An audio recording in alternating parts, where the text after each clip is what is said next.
The temperature inside a steam locomotive firebox reaches 2,000 degrees Fahrenheit. That is hotter than volcanic lava, hotter than molten iron pouring from a blast furnace, hot enough to soften steel itself if the water stopped flowing for even 60 seconds. And the man responsible for keeping that fire alive, for shoveling coal into that hellmouth, for managing the steam pressure that could explode the whole machine into shrapnel at any moment, stood approximately 3 feet from it, 8 hours minimum, sometimes 12, sometimes 16.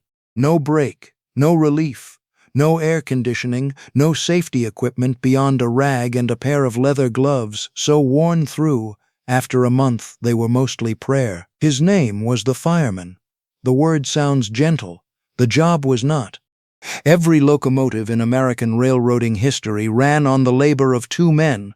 The engineer, who handled the throttle and the brakes, who was respected, well paid, who gave the orders. And the fireman, who fed the beast, who kept it alive, who worked harder than any man on the train for roughly half the pay and all of the danger. The engineer was the captain. The fireman was in the engine room. And the engine room could kill you in 100 ways, most of them fast, some of them slow, all of them brutal. Boiler explosions, scalding steam, smoke that blackened lungs permanently, coal dust that built up in airways until men coughed blood on their days off, heat exhaustion that could drop a man in July with the thermometer already at 90 degrees outside the cab. And still the trains ran, still the coal went in. Because America needed its railroads, cities needed goods, mines needed workers. A continent needed connecting, and the locomotive needed feeding, every mile, every hour, every shift, without complaint, without stopping, without end. This is the story of the men who fed it, the firemen of the golden age of American steam, the men who stood inside the Volcano on rails and kept it going no matter what it cost. To understand what a fireman did, you have to understand what he was feeding. A steam locomotive in the early 1900s was not a machine in any modern sense of the word. It was not controlled by computers. It had no sensors, no automated systems, no fail-safes beyond the manual safety valves that a fireman had to test himself. It was a collection of iron and steel and copper piping and riveted boilerplate held together by engineering knowledge and regular maintenance and a fair amount of institutional faith that the whole thing would not come apart. At the center of it was the boiler, a massive steel cylinder running the length of the locomotive filled with hundreds of small tubes. Fire from the firebox passed through those tubes. The tubes heated the water surrounding them. The water turned to steam. The steam drove the pistons turned the wheels. That was the chain. That was how it all worked. Break any link in that chain and you had a problem. Break the most important link, the balance between heat and water, and you had a catastrophe. The boiler operated at pressures between 150 and 250 pounds per square inch in the early decades, climbing even higher as designs improved. To give you a sense of what that means, a car tire runs at about 32 pounds per square inch. The boiler held 8 times that pressure and more, in a vessel that had been riveted together by hand, that had been bouncing and vibrating over imperfect track for hundreds of thousands of miles, that had been heated and cooled until the metal had stress fractures the inspectors might have missed. If that boiler let go, it did not leak, it did not crack, it exploded. Not a small explosion. A catastrophic, locomotive-destroying, crew-killing explosion that could be heard for miles, that threw iron fragments in every direction, that turned the steam in an instant from driving force to scalding cloud, capable of burning a man to death in seconds. Boiler explosions were not rare. Between 1880 and 1910, they were almost routine. The United States Steamboat Inspection Service, which also covered railroad boilers for a time, recorded dozens of catastrophic failures per year. Engineers and firemen died regularly, horribly, without warning, because a riveted seam gave way or a flue tube collapsed, or the crown sheet, the metal plate that formed the top of the firebox and was constantly exposed to fire on one side and water on the other, became uncovered when water levels dropped and softened in the heat until it gave way. The crown sheet failure was the fireman's specific nightmare. If water levels in the boiler dropped too low, and this happened constantly because the locomotive was consuming water at hundreds of gallons per hour, and the fireman had to monitor levels constantly while simultaneously managing the fire and the steam pressure, the crown sheet could become exposed. The fire was still going. The metal began to heat without the water to cool it. Within minutes the steel softened, then it collapsed. Then the water above it rushed in and met superheated metal, steam flash, instantaneous, pressure wave. The cab turned into a bomb. Men died for this. Men were prosecuted for this. When it was determined that negligence had caused the failure, that the fireman had let water drop too low, that he had not been paying attention for one critical minute in an 8-hour shift that demanded attention every single second, so the fireman paid attention. Even when he was exhausted, even when the heat was unbearable, even when the coal dust coated his throat and the fire was roaring and the locomotive was swaying through a curve at 60 miles an hour and the sweat was running into his eyes, he paid attention because the alternative was death, his, everyone else on the train, and possibly everyone in the station if the locomotive arrived at speed with a failed boiler. The fireman's primary tool was the shovel. Not a garden shovel, not the kind of shovel a man uses to turn a flower bed. A purpose-built, steel-bladed instrument designed specifically for throwing coal through a small door into a large firebox at speed and with precision.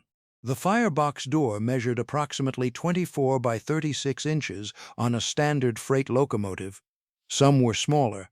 The coal had to pass through that opening and be distributed evenly across the grate inside, because uneven distribution meant uneven heat, and uneven heat meant inefficient combustion, and inefficient combustion meant lower steam pressure, and lower steam pressure meant a locomotive that slowed on grades and fell behind schedule and cost the railroad money and cost the fireman his job. Shoveling coal was not brute labor.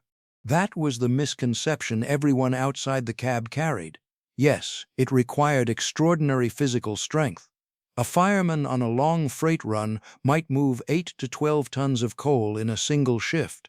8 tons. That is 16,000 pounds of coal, lifted and thrown in loads of approximately 15 pounds per shovel, roughly 1,000 individual throws over 8 hours every single day he worked. The strength requirement was obvious. What was less obvious was the skill. Each throw had to be accurate. The fireman could not see most of his firebox because the fire was too bright. He aimed by memory, by feel, by the subtle shift in the locomotive's behavior that told him one corner was running cool. He learned to read the fire through the color of the smoke coming from the stack. White smoke meant the fire was good. Black smoke meant excess coal, poor combustion, waste. No smoke at all meant the fire was too hot and he was burning clean, sometimes correct, sometimes a warning that conditions were changing. He learned to listen to the steam. The hiss from the safety valve had a pitch that told him pressure. The rhythm of the exhaust, that distinctive chuffing sound that became synonymous with the railroad age, told him how hard the engine was working, how much steam was being consumed, how quickly he needed to feed the fire to maintain pressure. He learned to feel the coal itself. Different coal burned differently. Soft bituminous coal burned fast and hot and left clinkers, fused masses of ash and impurities on the grate that had to be broken up, or the airflow through the fire would suffocate. Hard anthracite burned slower and hotter and steadier, and was more efficient but harder to ignite and harder to control. The fireman learned which coal he had on any given run and adjusted his technique accordingly. This was a craft. This was a skilled trade. Men spent years learning it before they were trusted on a mainline freight run. Younger firemen worked the branch lines first, the short local runs where the stakes were lower, where a mistake cost you a slow stretch of track rather than a catastrophic pressure loss at speed. The journey from fireman to engineer typically took a decade of shoveling, of smoke inhalation, of heat, on night runs and holiday runs, and runs in weather so cold the water lines froze and had to be thawed with torches while the locomotive sat, pressure bleeding down, the clock running on the schedule that had to be met regardless. During that decade, the fireman absorbed everything. He watched how the engineer handled the throttle, how he read grades, how he managed speed for efficiency, how he communicated with the railroad through the signals and the whistles and the protocols that governed every mile of track in America. The engineer was training his eventual replacement, and both men knew it, and neither one spoke about it because that was how it worked. But first, the shoveling. For 10 years, people who have never stood inside a locomotive cab in July have no concept of the heat. The outside temperature might be 95 degrees in the shade. The cab was open on both sides, which sounded like it would help. It did not help. The firebox was behind the fireman, radiating heat through the cab. The steam pipes ran through the cab, adding heat. The sun beat down on the metal roof. The track radiated heat from below. Exhaust heat came back over the top of the boiler in certain wind conditions. The cab temperature regularly exceeded 130 degrees Fahrenheit in summer months. In that heat, a man was burning through fluids faster than he could replace them. Sweat soaked through wool work clothing immediately and never stopped. Some men claimed they did not sweat, that the air was so hot and dry that the sweat evaporated before it could form properly, leaving a crust of salt on skin that became its own kind of irritant. Heat exhaustion was common. Heat stroke happened. Men simply fell inside the cab, incapacitated by the heat, and the locomotive continued running because locomotives did not stop for casualties, and the engineer could not always stop the train in time to help. The protocol for a fireman who went down with heat stroke was improvised and brutal. Pour whatever water you had over him, keep him from rolling out of the moving cab, get pressure maintained somehow, and hope you reached the next crew change point before the steam pressure fell too low to continue. The railroads in the early 1900s did not recognize heat stroke as a legitimate medical emergency requiring treatment and rest. They recognized it as a weakness. Men who complained of heat were suspected of malingering, of trying to get out of work. The culture of the locomotive cab was intensely masculine and intensely stoic. You did not show pain, you did not show exhaustion. You shoveled the coal and watched the gauges and kept your mouth shut about how you felt. Men who couldn't handle it quit, or they didn't quit in time and they died. The railroads kept records of boiler explosions and derailments because those involved property damage. They kept less careful records of men who collapsed from heat, who developed respiratory disease from years of smoke and coal dust, who went deaf from the constant noise of the engine, who lost fingers and hands and occasionally their lives to the 100 small hazards of the cab. Those losses were not extraordinary. They were expected. They were the cost of running trains, and the cost was paid by the men inside them. The night runs were their own particular punishment. Imagine shoveling coal at 3 in the morning, running through the darkness at 50 miles an hour, with nothing to see beyond the pool of light thrown by the headlamp and the glow of the open firebox every time you cracked the door. The engineer was watching the track ahead. The fireman was watching his gauges. Neither man had slept more than 5 hours. Neither man would sleep for another 6. The railroad had schedules. Schedules did not care about the human need for sleep. Men were called for runs at any hour. 2 in the morning, 4 in the morning. A man might work a day run Tuesday and a night run Thursday and a day run Friday and 2 runs back-to-back on Saturday, accumulating 70, 80, 90 hours in a week because the trains ran continuously and the crews available to run them were finite. The Hours of Service Act of 1907 was supposed to address this. It set a maximum of 16 consecutive hours of work before a mandatory 10-hour rest period. 16 hours before mandatory rest. That was the legal limit, not the exception. 16 hours was considered a reasonable cap on what a man could be asked to do in one stretch. Before 1907, there was no cap at all. Before 1907, a railroad could work a man until he literally fell over. And they did. There are accounts, careful, documented accounts from railroad history, from congressional testimony that led to the 1907 Act, of engineers and firemen working 24, 30, even 36 consecutive hours, of men falling asleep at the controls, of the fireman slumping over the coal pile and the engineer shaking him awake, both of them understanding that if either one lost consciousness, the locomotive would keep running, the fire would die or build unchecked, and the train would eventually drift off schedule or off the rails.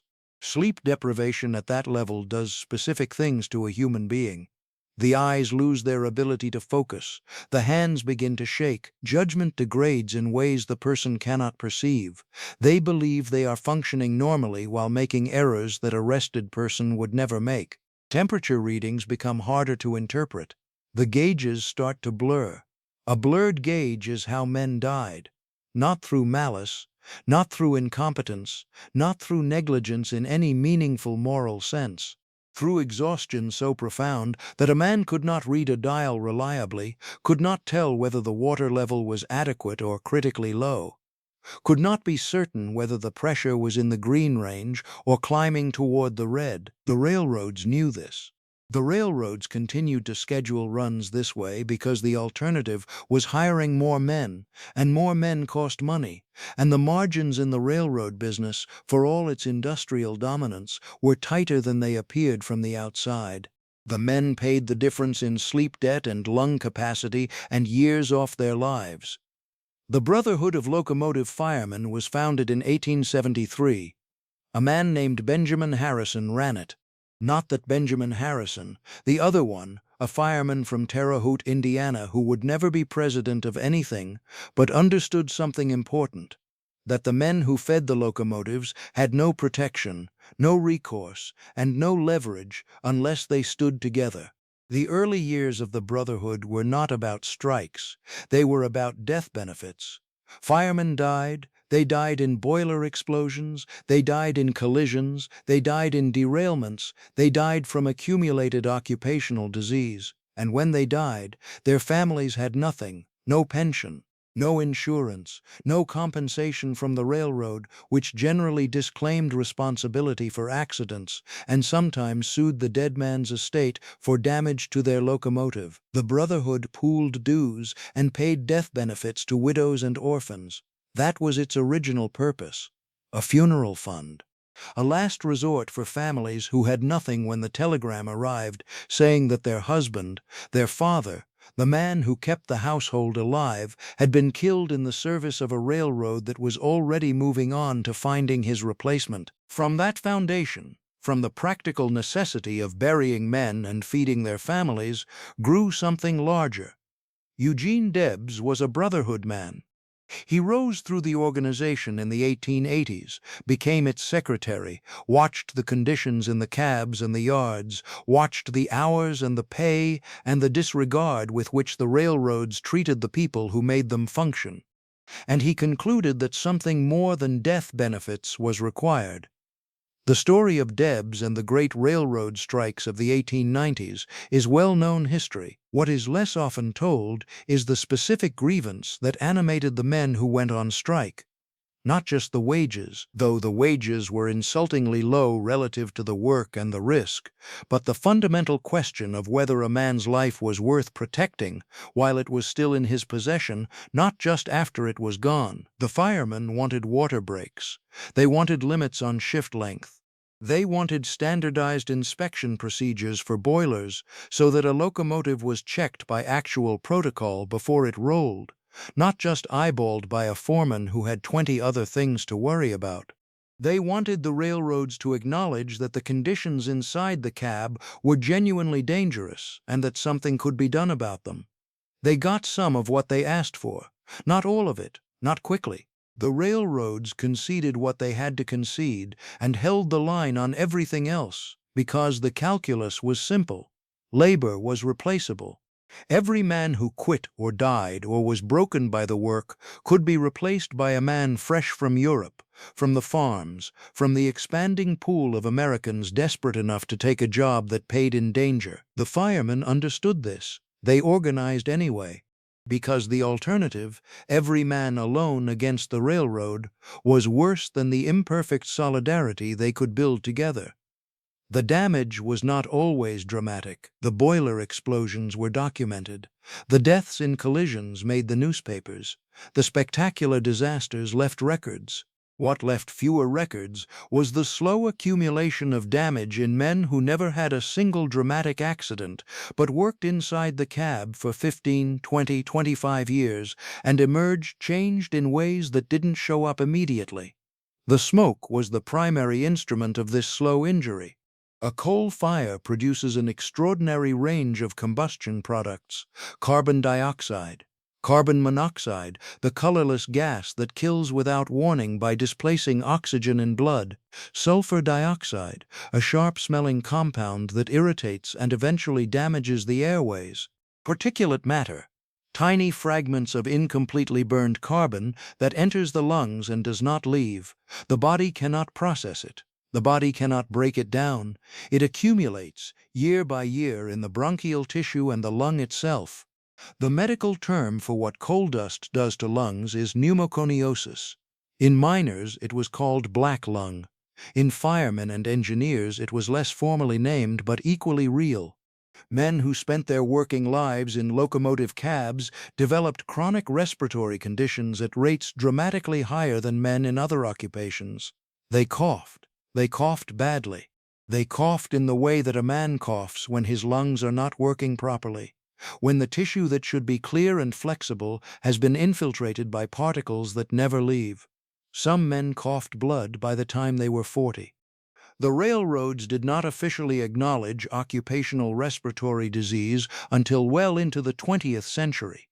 The condition was blamed on individual constitution, on poor health habits, on anything except the decades of smoke and particulate the man had breathed in the service of the railroad's locomotives. Compensation was not available. Medical treatment, to the extent any existed, was the man's private expense. The deafness was similar. Locomotive cabs were extraordinarily loud environments. The exhaust, the mechanical noise of the running gear, the whistle, which the engineer blew frequently and at close range, the clank and rattle of the coal and the firebox door and the coal scoop on the tender deck. Men developed progressive hearing loss, significant, measurable, permanent hearing loss that the railroads attributed to aging rather than occupational exposure. The fireman who retired at 55, coughing and half-deaf, who found he could not hold other work because his lungs would not allow it, who watched his savings drain away while the railroad that had consumed the best decades of his physical life sent no pension and offered no recognition. That man's story was ordinary, ordinary enough that it was not remarkable, not documented with the same care as the boiler explosions, not mourned the way the spectacular deaths were mourned. The slow deaths were not counted. The slow deaths were the cost of progress, absorbed by individuals and their families, while the progress moved on without them. It would be a distortion to say there was nothing good about it. There was something good about it. There was something that kept men coming back season after season, run after run, decade after decade, when they could have left and done something else. Not all of them stayed for lack of options. Some of them stayed because the work, for all its punishment, had qualities that no office job and no farm could offer. The speed was one. 50, 60, 70 miles an hour was extraordinary in a world where most people still moved at the pace of a horse. To be responsible for that speed, to feel it under your feet, to know that you were driving something genuinely powerful that mattered to men who would never otherwise hold that kind of responsibility. The partnership was another. The relationship between engineer and fireman, at its best, was something close to a marriage. Two men in a small space for 10, 12 hours, responsible for the same machine, dependent on each other completely. The engineer could not run the locomotive without the fireman. The fireman could not safely manage the locomotive without the engineer's experience and judgment. They developed communication that was almost non-verbal. A gesture, a glance at the gauge, a slight change in the quality of the exhaust, because the noise made conversation difficult, and because after enough runs together, they knew what the other needed before it was asked. Veterans talked about these partnerships with an emotion that surprised people who hadn't experienced them. Old engineers, decades retired, remembered specific firemen with an affection that went beyond professional respect. They remembered how the man shoveled, how he read the fire, how he handled the bad runs, the runs where something went wrong, and it was only the two of them and whatever skill they'd accumulated between them against whatever the machine or the track or the weather was doing. Pride was the third thing. Not just pride in the craft, though that was real, pride in the size of what they were part of. The American Railroad in the early 1900s was the largest, most complex technological system in human history. Nothing before it had ever required the coordination of so many moving parts, so many men, so much capital, across so much geography. And the fireman on a freight run through Nebraska at 2 in the morning, alone with his engineer and his fire and his gauges, was a critical, irreplaceable part of that system. The train did not move without him. The ego of the skilled craftsman, the knowledge that what you do is genuinely difficult, that most people cannot do it, that the thing you're responsible for is real and large and matters, that ego kept men in cabs when the reasonable calculation would have suggested leaving. Men are not purely rational beings. They do not always leave jobs that hurt them. Sometimes the thing a job gives you is worth more than the thing it takes. The firemen knew the costs. They'd seen the costs applied to other men. They stayed anyway, for reasons they may not have been able to articulate fully, because meaning and pride and partnership are difficult to articulate and easier to demonstrate by picking up the shovel and going to work. The collision at Ivanhoe, Indiana, in 1918, a freight locomotive running without proper clearance struck a passenger train.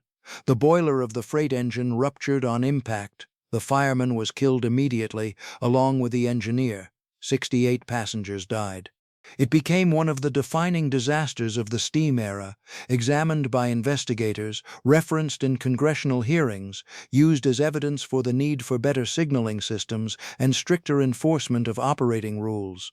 The names of the fireman and engineer were in the initial reports. They faded from subsequent references as the focus shifted to the systemic failures, the signal that had not been properly displayed, the rules that had not been followed, the management decisions that had led to inadequate maintenance and inadequate oversight. This was the pattern of railroad disasters throughout the steam era. The accident happened. The investigation focused on causes. The systemic fixes were proposed and sometimes implemented. And the men who died became footnotes, referenced initially and then not at all, their names retreating from the record until they were gone entirely. There was no systematic effort to remember the fireman. The engineer sometimes got a monument. The engineer sometimes had an accident named for him in the manner of history.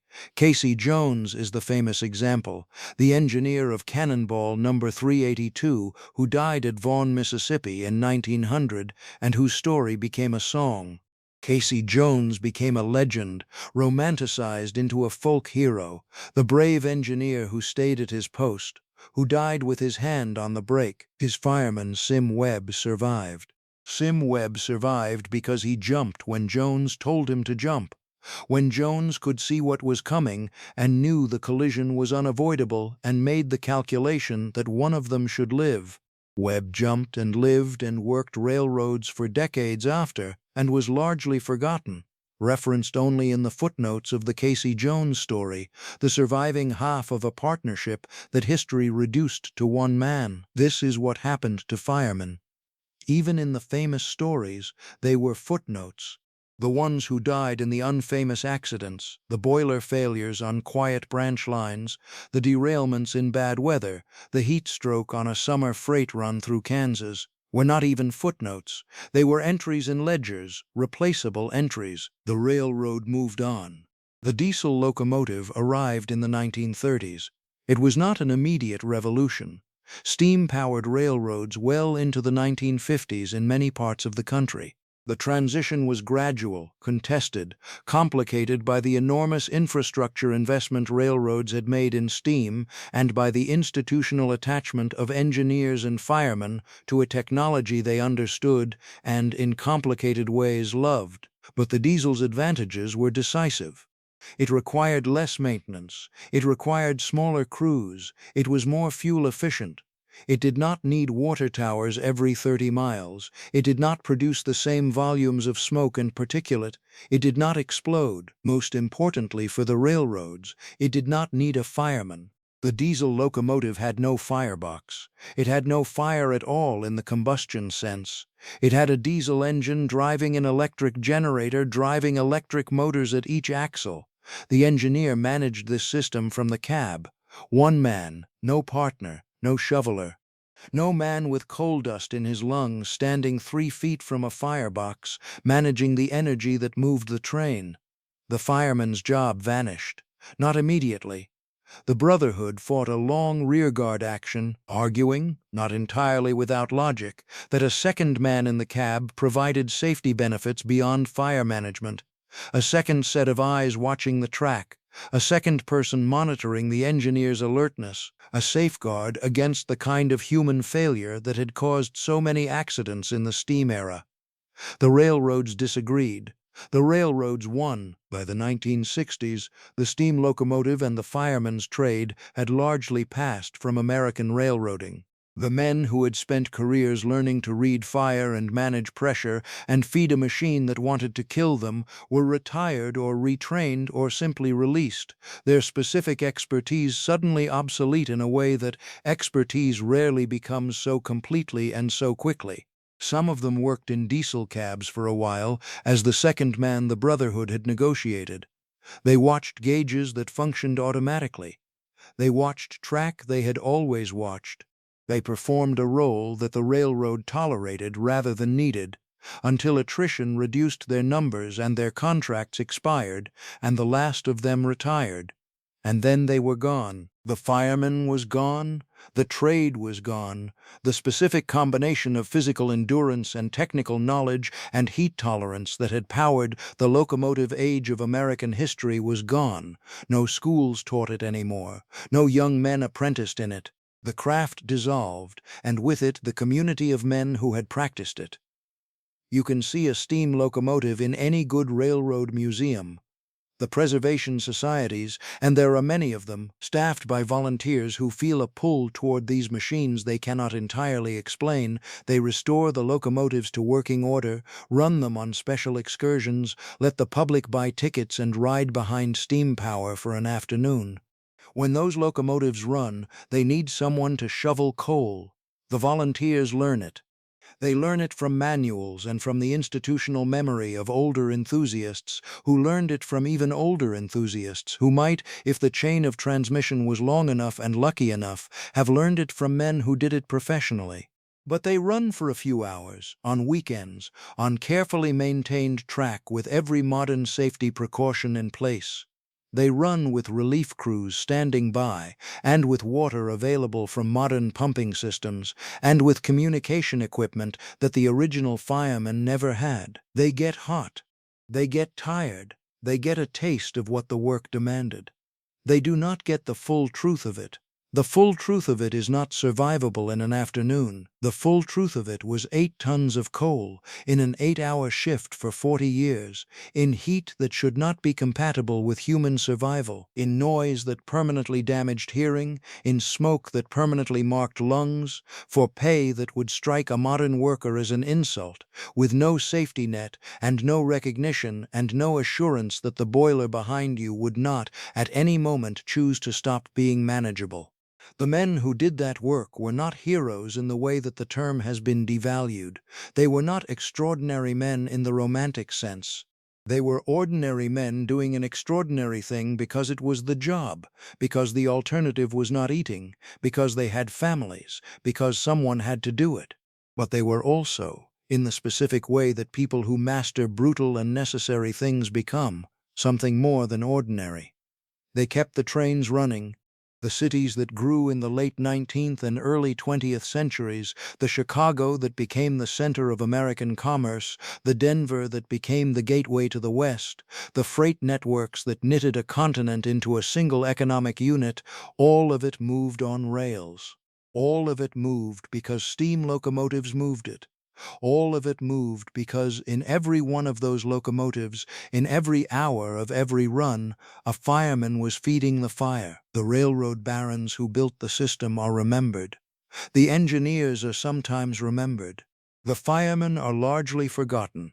They powered the machine that built modern America, and they did it in conditions that would not be legally permissible today, and they are gone, and the machine is gone, and what remains is the infrastructure they helped build and the cities that infrastructure served.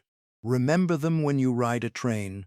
Remember them when you look at a building framed in old timber, built from lumber moved on rails. Remember them when you eat food that was brought to you across a continent. The chain of labor that makes modern life possible extends back further than is comfortable to contemplate, and somewhere back in that chain, in the coal smoke and the heat and the relentless noise of a working steam locomotive, a man with a shovel kept it going, whatever it cost him. Whatever it cost him, steam is gone. The locomotives are museum pieces now. The great iron machines that shook the ground and split the night with their whistles sit behind velvet ropes in climate-controlled halls while school groups file past and read the plaques. The plaques describe horsepower and tractive effort and the mechanical ingenuity of the boiler design. They do not describe the man who stood inside the heat and kept it all alive. The firemen are dead, all of them. The last of the men who worked the mainline steam runs professionally passing away in the latter half of the 20th century. Their stories mostly untold, their names mostly unrecorded beyond the union rolls and the company ledgers that were themselves eventually lost or archived into inaccessibility. There is no national memorial to the locomotive firemen. There is no day of recognition. There is no moment in the national consciousness where we pause and acknowledge what was spent. What they did was real. What it demanded was real. The heat was real, past 130 degrees inside the cab in summer, radiating from a firebox that burned at temperatures hotter than volcanic lava just 3 feet from the man responsible for managing it. The smoke was real, the kind that enters lungs and does not leave, that builds up year by year in bronchial tissue until men in their 40s cough the way men in their 80s are supposed to cough, except they cough blood, and the railroad calls it a personal health matter. The danger was real. The crown sheets that gave way without warning and turned the cab into a steel grenade, the runaway grades, the night runs on 36 hours without sleep. The exhaustion was real, the kind that accumulates over a career until a man retires at 55 and his body is 70 and his lungs are older than that.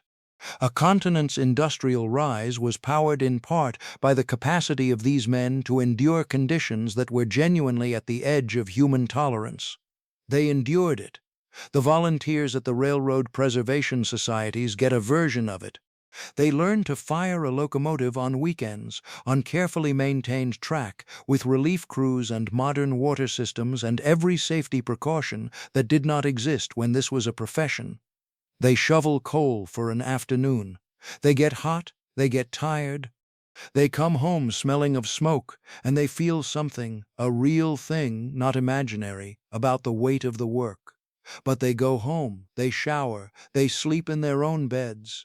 The fireman went home at the end of his run and came back the next day and the day after that, for 40 years, in conditions that would not be legally permissible today.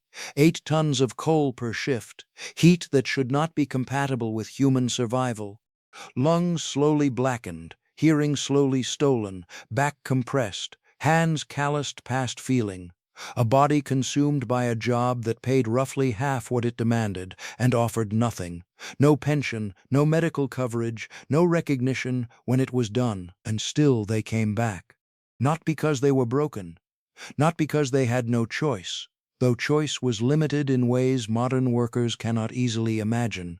They came back because there was something in the work that mattered to them, something in the partnership with the engineer and the machine, something in the speed and the fire and the pride of keeping a locomotive alive through a long run over difficult country.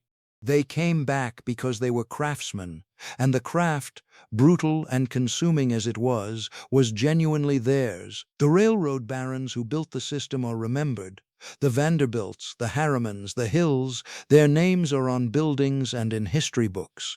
Their portraits hang in the offices of institutions that still carry their family wealth 3 generations on. The engineers are sometimes remembered.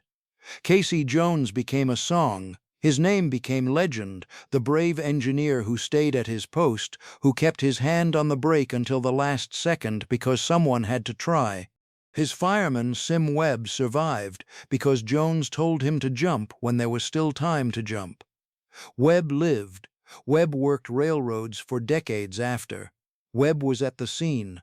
Webb watched his partner die and carried that for the rest of his life. Sim Webb is a footnote in the Casey Jones story. 1,000 other firemen are not even that. They are entries in ledgers. They are names on Union death benefit records. They are the men who were there when the boiler let go, whose families received a letter and a modest payment from the Brotherhood and nothing at all from the railroad, and who recede from history the way working men always recede. Not because their lives weren't worth recording, but because no one thought to record them while they were still alive to speak. They didn't ask for monuments. They didn't write memoirs. They went home when the run was done, slept, rose, and went back to the cab. Not heroism in any romantic sense, ordinary men doing what the job required because families needed feeding and the rent was due and someone had to keep the steam up. That was all. That was enough. That was the job. But here is what that job was, in actual terms. Every city connected by rail in the late 19th and early 20th centuries, every freight corridor established, every agricultural network knitted into a continent-spanning economy, every soldier moved to a port, and every ton of war material moved to a coast, and every immigrant carried from an eastern port toward a western opportunity. All of it moved because steam locomotives moved it, and steam locomotives moved because firemen fed them, every mile, every hour, every shift. The machine that built modern America ran on coal and water and the physical endurance of men who are now entirely gone. Chicago, Denver, Kansas City, St. Louis, the great freight hubs that organized the American interior. The rail lines that allowed wheat to move from Kansas to New York, that allowed steel to move from Pittsburgh to San Francisco, that allowed a continent of 76 million people at the century's turn to become a functioning integrated economy rather than a collection of isolated regions. All of it rested ultimately on the man in the cab with the shovel. He did not build the railroad, he did not own the locomotive, he did not set the schedule or negotiate the freight contracts or decide which lines would be built and which towns would grow and which would be passed by. He had no power in any of those decisions. He had one power, the power to keep the fire burning or let it go cold. He kept it burning for 40 years, for $1 a day. With coal dust in his lungs and noise in his ears and heat in his bones, and no guarantee that the boiler would not end his life without warning before his shift was through, he kept it burning. Remember that the next time you are on a train, even a modern one, even a diesel or electric train that owes nothing mechanically to the steam age, the infrastructure under you, the grades cut through mountains, the bridges thrown across rivers, the right-of-way negotiated and cleared and laid, that infrastructure was built in the steam era, maintained in the steam era, expanded in the steam era by men who moved on steam. Remember it when you eat food that crossed a continent to reach you, when you live in a city that grew because rail connected it to markets. When you work in a building framed with old-growth timber that came down from northern forests on log sleighs and moved south on flat cars pulled by steam locomotives, fired by men who left their families every Monday and came home every Friday, changed a little more than they were the week before. The chain of labor that makes modern life possible extends back further than is comfortable to contemplate. And somewhere back in that chain, in the coal smoke and the 130-degree heat and the relentless mechanical noise of a working steam locomotive running through the dark, a man with a shovel kept it going, whatever it cost him. Whatever it cost him. The locomotive ran.